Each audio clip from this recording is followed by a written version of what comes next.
पुढची बातमी पाहूयात। विधानसभा अध्यक्ष स्वतःला सरकार समजतात का? विधानसभा अध्यक्षांचा जीव लक्षवेधीमध्ये का अडकलाय असा सवाल आता उपस्थित केला जातोय, कारण विधानसभेमध्ये बोलू न दिल्यानं भास्कर जाधव चांगलेच आक्रमक झालेत।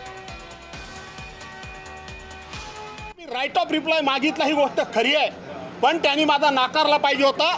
परंतु अशा प्रस्तावावर सदस्यांना प्रश्न विचारण्याचा अधिकार आहे आणि म्हणून मी प्रश्न विचारले असते। मला त्यांनी सांगायला पाहिजे की मी राईट ऑफ रिप्लाय देऊ शकत नाही, प्रश्न विचारा। पण अध्यक्ष म्हणजे स्वतःला सरकार समजतात। आम्ही प्रश्न सरकारला विचारतो, पण हे अध्यक्ष केवळ आणि केवळ सरकार म्हणून त्या ठिकाणी प्रत्येक ठिकाणी वागत असतात।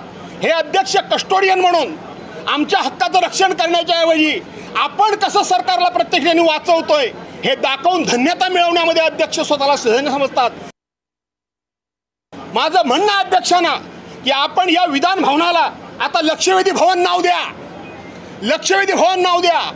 आपण त्या ठिकाणी सभागृहातल्या कामकाजाला तिथं कुठलाही मुद्दा पॉइंट ऑफ इन्फॉर्मेशन मंडळ म्हणून त्या ठिकाणी जाहीर करा। अशा पद्धतीचं चुकीचं कामकाज हे सातत्यानं अध्यक्ष लावतात।